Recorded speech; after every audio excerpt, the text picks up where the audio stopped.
My husband accused me of murder out of the blue. My life collapsed after the tragic death of my husband's sister. I was the last one to see her, and soon my husband began to blame me for her death, claiming that I was hiding information and even threatening the police. His behavior became strange, and soon he accused me publicly, striking our marriage. The situation got worse when he made a ridiculous post on social networks, filling my name with dirt. My husband, Luke, was a sisto, Laura. We were close and saw each other 2 to 3 times a month. We visited their parents together. Almost 6 months ago, Laura fell down the stairs in their family nest and died. It was an accident. There is a window on the landing between the floors, and she hit her head on the window sill. I was the last one to see her. I stayed with her for less than 10 minutes. She was in her pajamas and was making coffee. I didn't even stay with her for coffee. And I'm tormented by the thought that such a short and meaningless communication was the last in her life. She deserved much more, my husband, and I've been married for only a year. But we have been together for 4 years and have known each other for more than 20 years. When Laura's parents found her, they immediately called their son, and we hurried to them. We rallied and survived everything as one family. In the following days, Luke began to question me. What exactly were we talking about? What was she wearing, where we were standing, etc. He began to say that I provide contradictory information, deliberately focusing on tiny details, and accused me of hiding information because I can't tell him, for example, what kind of pajamas she was wearing. The situation quickly escalated, but lasted less than a week, as I lost my self-control and made it clear that I would no longer answer questions. He didn't remember it anymore, and I wrote it off as a quirk of grief. Everyone experiences tragedies in their own way. In general, his behavior was like that of a normal grieving person. Last Friday, Luke openly accused me of her murder in the presence of his parents. No matter what, we were all stunned. The investigation was recently over, and there was no doubt that the verdict would be death from an accident. My husband said that my involvement was quite obvious, and he couldn't believe that no one else saw it. He claims that I was rummaging through his phone and reading the same messages with Laura. I have no idea what messages he's talking about. I've never looked into his phone, and that I came to her that day to figure it out. Everything got out of control, and I pushed her down the stairs. At the end, he shouted that he would go to the police and achieve the cancellation of the results of the investigation, and that I would not get away with it. To clarify, Laura and I had a great relationship, all of us. I have no idea how my husband came to the conclusion that I killed her, and especially what do the messages have to do with it. I haven't seen them, but I don't think I can see anything in someone's phone that will lead me to murder. It's just ridiculous. From that moment on, Luke lived with his parents and did not talk to me at all. I talked a little with his mother, but she's not very talkative. As far as I know, she also doesn't understand what messages he's talking about. I'm still completely dumbfounded and I don't know what to do. Having married Luke, I undertook to always be by his side, and I understand that grief can manifest itself in a strange way. But part of me feels that all my love for him died the second he called me a murderer. And I don't know how we can survive this and stay together. I also don't want to be thought of as a murderer, and I have no idea if he said anything to mutual acquaintances and friends. Obviously, I didn't tell anyone anything. The idea of a brain tumor or psychotic breakdown came to my mind. The difference between nervous and psychotic breakdowns in everyday life, it is known as psychosis, is that psychotic disorders are characterized by a more gross distortion of the perception of oneself and the world, loss of contact with reality, and its substitution. And I voiced these options to his mother, and she said she would talk to him. Apart from the questions I've already written about, he didn't behave strangely. Obviously, Luke is mourning, but otherwise he looks sane and reasonable, except for accusing me of Laura's murder. I think I'm going crazy. Maybe someone can advise something? My husband's sister died by a terrible, ridiculous accident, and my husband blames me for her murder for no reason, except for some mysterious reports.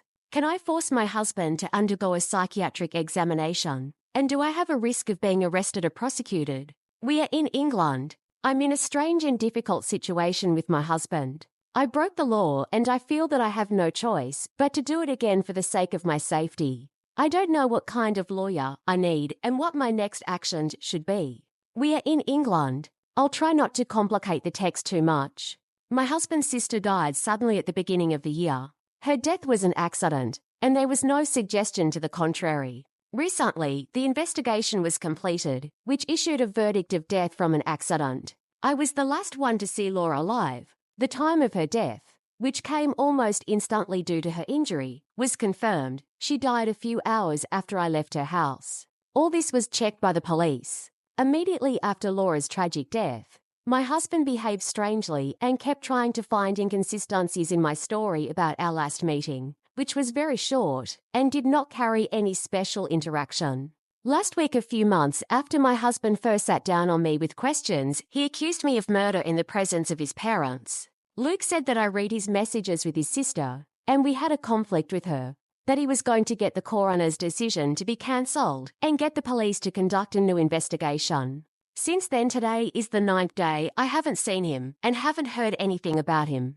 I asked for advice on Reddit. That's how desperate I am. The comments I read scared me, and it's quite reasonable. But it also led me to the fact that I committed a crime and I am planning another one. My husband's iCloud credentials were saved on his old iPad in his home office, and last night I downloaded a backup copy of his phone.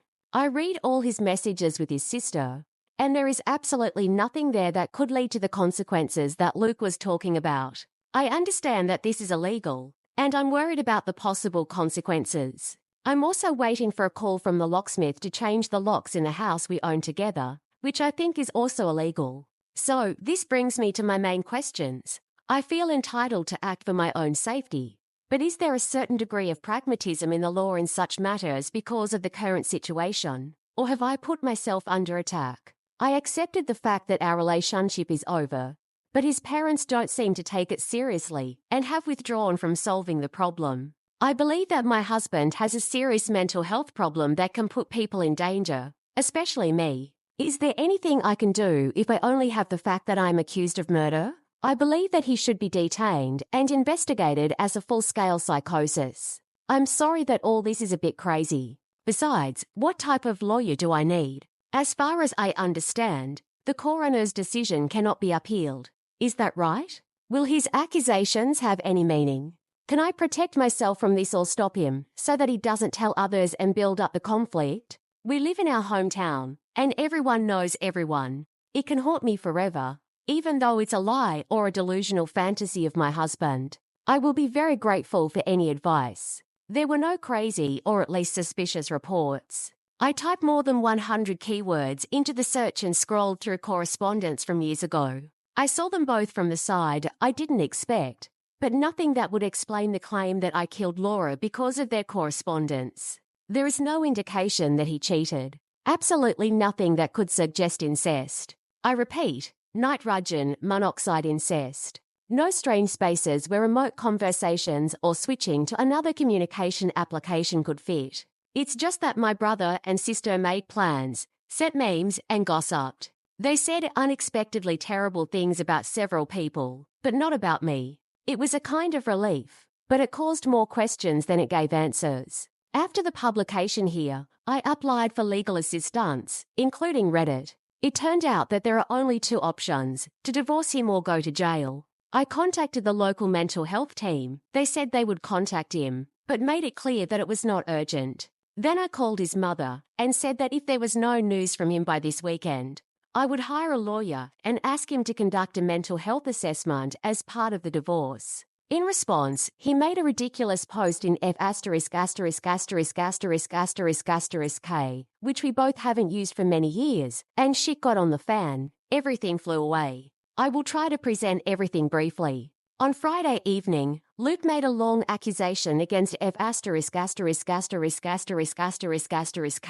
adding new information. He said that he had been planning to leave me for several months with the support of his sister, and I found the messages and killed her. The coroner reopened the case, and the police are preparing to arrest me, and he needs people to find out about what happened before the court forbids him to talk about it. The post was well written and looked quite believable. He sent people a link to the post, so it attracted attention. We live in our hometown, and we have a large circle of mutual friends because we have lived here all our lives. People I haven't talked to since school wrote to me, asking what was going on. It was pure madness. In response, I posted an export of the entire history of his conversations with Laura. Also in F*****************K, I had to go back to this social network. I attached a link to the chat to the post, in which I explained my position and noted that I changed my ex's iCloud and Apple passwords, and that if he wants to get them back, he should comment on my message and update his, admitting that he lied. In the end, Luke did so. When I started receiving messages about his post, I panicked, and changing his password seemed important to me to save everything, because my ex-husband knew that I had access. When I talked to him the next morning, it became clear that he did not have an attack of mental disorder at all. But Luke himself claims that this is so because he was caught in a big lie. As soon as he was exposed, he called me, obviously drunk, begging and promising to explain everything if I delete my post. I hung up the phone and told him to call back the next day. Luke called back after a lot of missed calls and text messages and tried to bargain with me and blame me for his mental health. Until it became clear that the wrong people, I hope Luke will be taken by the ass by the mafia, saw his post and my answer to it. It's hard to describe, but everything looked fake. Everything was too well rehearsed. And this morning, when it became clear that he would not achieve anything, the former blocked me. Begs for mercy and retelling the facts about mental disorders do not fit with a person who in a crisis situation immediately believed that someone had killed his brother or sister. The question of why he did all this remains unanswered, and he won't get his passwords until I get my answers. On the subreddit with legal advice, I was told that it was technically illegal, but the court should take action, so I will count on it, because then it seemed to me that I had no other choice. And now I see no other way to get answers from it. I'm desperate, and that's all I have. And here we are.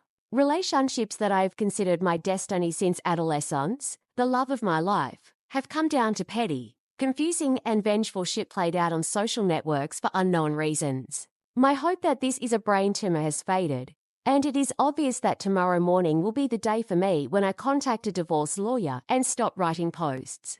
I'm terrified. I have no idea if some people will believe him. And I still don't know why everything happened at all. I'm sorry that I don't have more joyful news. And once again, thank you to everyone who gave me the advice. When Laura died, we found out that she had about £3,000 of hidden debts. It was strange, because she talked about her finances quite openly. But for her it was not something out of the ordinary to spend a little more money than she should have. So I haven't thought about it since then. The comment on my last post prompted me to take a closer look at the discussion of money. And a message from Laura addressed to my husband, with a question about payment, caught my attention. At first, I thought it was a problem with the car that she had a few weeks before her death. But Luke definitely paid the workshop when they picked up the car, because we talked about it after she took him home. When I first looked at their correspondence, it didn't even occur to me. The reports allegedly proved that I was a murderer, so I was looking for something scandalous and out of the ordinary. The payment message was the only thing I had at that time, and I had no idea what it meant, so I decided to take a chance. I told his mother that I know about money, and if Luke doesn't contact me on the same day, I'll make sure that the others find out too. My ex immediately called me and invited his parents to the house to talk. Luke looked terrible, and the first thing he asked me was whether I was happy that now all his friends hate him. I told him that I don't care about his relationship with them. I came for answers. It turns out that my husband told the coroner's office that he secretly helped Laura pay off part of her debts because she was embarrassed and could hardly maintain her lifestyle. I think it didn't seem suspicious because her death was clearly an accident, and that's exactly what they investigated. In fact, Luke took credits and store cards. Credit cards offered by a retailer that give discounts or benefits when shopping at this retailer's stores, PRP in her name. And Laura somehow found out about it a few weeks before her death. Some guy he works with, apparently, has already done it before and organized everything. And if Laura didn't find out, then, according to him, they could copy everything, and she wouldn't even find out. But when she found out, the guy left him without money, abandoned him to his fate, such as surprise, and he had to pay. I tend to believe that everything was like that. But I'm shocked that my husband did such a stupid thing and is not very smart in principle. When she died so soon after she found out about his machinations, he sincerely, but not for long, suspected that Laura told me about it that day. We quarreled, and I killed her. Luke couldn't explain why I should kill someone because she became a victim of fraud. But, according to him, he felt guilty right after that, and his brain adjusted everything. I mostly believe in it, but at that moment he tried to move on to more aggressive manipulation, applying his knowledge in psychology, and I interrupted the conversation. A few months after his sister's death, Luke received a letter from a credit company, not even from the police, which said that he was under investigation. Laura didn't have much money, so her debts, which even taking into account fraud, were less than £10,000 were mostly written off. During this process, something was clearly found on my husband. I don't know what and why. When the letters became more threatening, he believed that the investigation would resume the investigation and be accused of fraud, perjury, and, due to a previously unknown motive, possibly murder. He claims that the only thing the company conducting the investigation knows is that the fraud was committed from our address. So if I am accused, it will be impossible to prove his guilt, because a coin will be thrown according to him which of us took a loan in Laura's name. For him, it was worth our entire marriage and my reputation in the society of which we have been a part all our lives. Luke says that his self-preservation instinct worked out and everything else didn't matter when he thought about what could happen to him. When I asked him how his testimony fits into his own plan, because they proved that he lied anyway, admitting that he knew about the debt and paid it, Luke froze for about 1,000,000 years before saying that he had not thought about it. Naturally, in response, I asked why. If he didn't think about it, he specifically said that it was a lie that he needed to hide at the beginning of the conversation. Suddenly he was sobbing, and his parents jumped up to ask me to leave. I was in tears, asking how he could do this to me because of such stupidity, and how much his parents know about it after all. His mother pushed me out of their house. She just said she couldn't have this conversation with me. She was crying too, but she didn't say a word anymore. Now I'm 99% sure that this bastard tried to set me up. Not for her death, but for fraud. He was going to say that he lied for me during the interrogation of the coroner, right? If he had framed everything as if he quietly paid her on my behalf, and then sincerely suspected me of Laura's murder, it would have protected his reputation and pointed to me. Otherwise, it just doesn't make sense. Does my husband try to set me up to get out of his actions? And how do I figure it out? I'm obviously open to theories, because Reddit is the only reason I was able to go so far. Nevertheless, please don't come up with conspiracies about Laura's death in the comments. It upsets me. She was wearing old torn slippers. She was walking upstairs with a cup of tea, slipped, and hit her head on the windowsill. It wasn't a murder secret from a cheap detective. It was someone's life, and she died for nothing.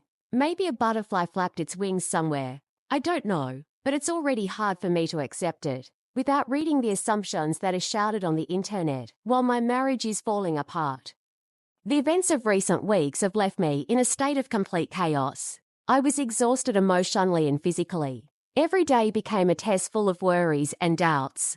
Luke didn't make himself known, and I was afraid of his fierce accusations. It was hard for me to believe that a man I had known almost all my life could come to such cruelty. I decided to contact a lawyer to discuss the situation and find out how to protect myself from his attacks. The lawyer advised to prepare all the evidence confirming my innocence, records of calls and correspondence with Laura, documents on the investigation, the conclusion of the coroner. Each document reminded me of that terrible tragedy and made me feel as if I had become a part of some bad detective. At the same time, I started keeping a diary to record events and my thoughts in as much detail as possible. It helped me structure the details and relieve tension. While Luke was preparing his defense, I tried to stay calm and not panic. One day, while going for a walk, I came across an acquaintance who also experienced the loss of a loved one. We exchanged a few words, and she told about her therapy and how it helped her.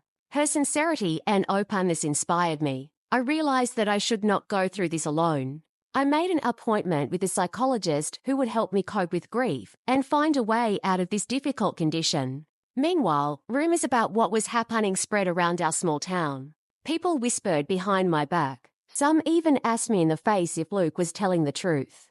I tried to hold on persistently, but every time I had to justify myself, the hope for a normal life seemed more and more ghostly. Luke's parents tried to keep in touch, but only cold indifference emanated from them. I felt that it was simply impossible to return to my old life. In the end, after several long weeks of waiting, I received a notification about the upcoming meeting, where our cases will be discussed. I accidentally managed to get a copy of some documents related to loans issued in Laura's name. To my horror, they were signed by Luke. I realized that many of his fears are not groundless. He was involved in fraudulent schemes that could destroy him with his life. Having come face to face with this reality, I felt that I was on the verge. Now I was not only a victim for him, but also a potential threat. At the meeting with the lawyer, I presented all the materials, and he was surprised by the level of manipulations used by Luke. I was advised to be attentive and avoid any provocations on his part. This meant that it was necessary to avoid contacts and public clashes. Their use could turn against me. Watching Luke begin to openly attack my reputation, I realized that his attempts to intimidate were becoming more and more desperate. Against his background, I felt an unusual exacerbation of personal dedication. I decided not to let my life be ruined. I will fight, first of all for my honor and freedom. I collected all the necessary documents, sent requests to credit companies about any actions related to fraud, and intensified communication with lawyers. I had a new sense of strength and confidence. Despite the fact that everything was collapsing around me, I could control my fate. After going through pain and suffering for several months, I finally realized that my energy should be focused on restoring myself. The moment came when the decision to divorce became a matter of time. I decided to act, but I did it quite balanced and calmly. Working with a psychologist assured me that this path is necessary for my mental health. I didn't want to be trapped in fear and distrust anymore. My friends began to show support, and soon I realized that they were the ones who sincerely believed in me. This wave of support helped me rise above all accusations and rumors. My lawyer got down to business faster than ever. We began to prepare for the trial, which was supposed to explain the truth to everyone who could help restore my name. By this time, the news about our situation had already spread far beyond our city, and I felt that the darkness had finally dissipated. Even if it seemed difficult, I was able to establish control over my life. And although the previous months were hard, they taught me an important lesson about strength, courage, and empathy. I have reached a new level of perception of life, confident that any eclipse will eventually be replaced by rays of light. Today I am ready to return to my dreams and aspirations. Perhaps this is really the end of one chapter, but the beginning of a new one, full of opportunities. I do not intend to indulge in the fears of the past. I am sure that new paths and horizons are waiting for me.